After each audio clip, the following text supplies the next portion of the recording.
combination. I don't know why there's this oversized, attention towards infrastructure and amenities, and the economy is not being looked into, the education is not being looked into. Okay, so going further down to see the breakdown of the government so far, we see 29 projects and utilities signed or executed. 29 projects and utilities signed or executed in 20 months of governance of the Mr. Sim Fubara administration.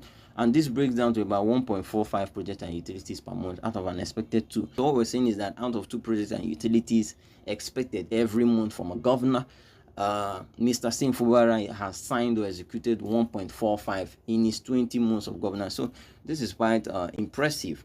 But I know that all the attention is towards infrastructure and amenities, and other sides are lacking. But he's doing the infrastructure so much that he pulls up his score anyway. So this is 1.45 projects and utilities, and it is 72.5%. If you take it in under representation also, this means that he has done 29 projects and utilities signed or executed out of an expected 40.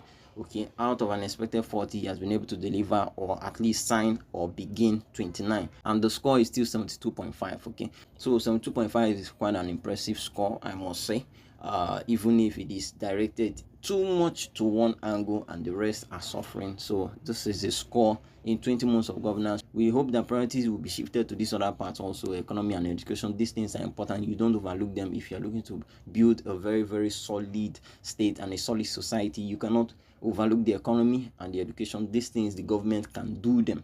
Why they refuse to do them, I don't know at this time. So this has been the Alaigbo Leadership Watch, and we'll be looking at the performance of Professor Charles Soludo, who scored about something percent, that is about 45%, and Mr. Sim Fubara, who has just scored some 2.5% in both of their tenures so far. Okay, so make of this what you will, but this is the reality, and try to pay more attention to your leadership in Alaigbo. It is extremely important that you follow up with what is being done by the governors. You cannot allow the governors underdevelop your state in about 80 years that they will be ruling. So keep watch of your leadership. This has been the Alaigbo Leadership Watch, and we will carry out another episode maybe sometime in the future. Okay, thank you very much for listening.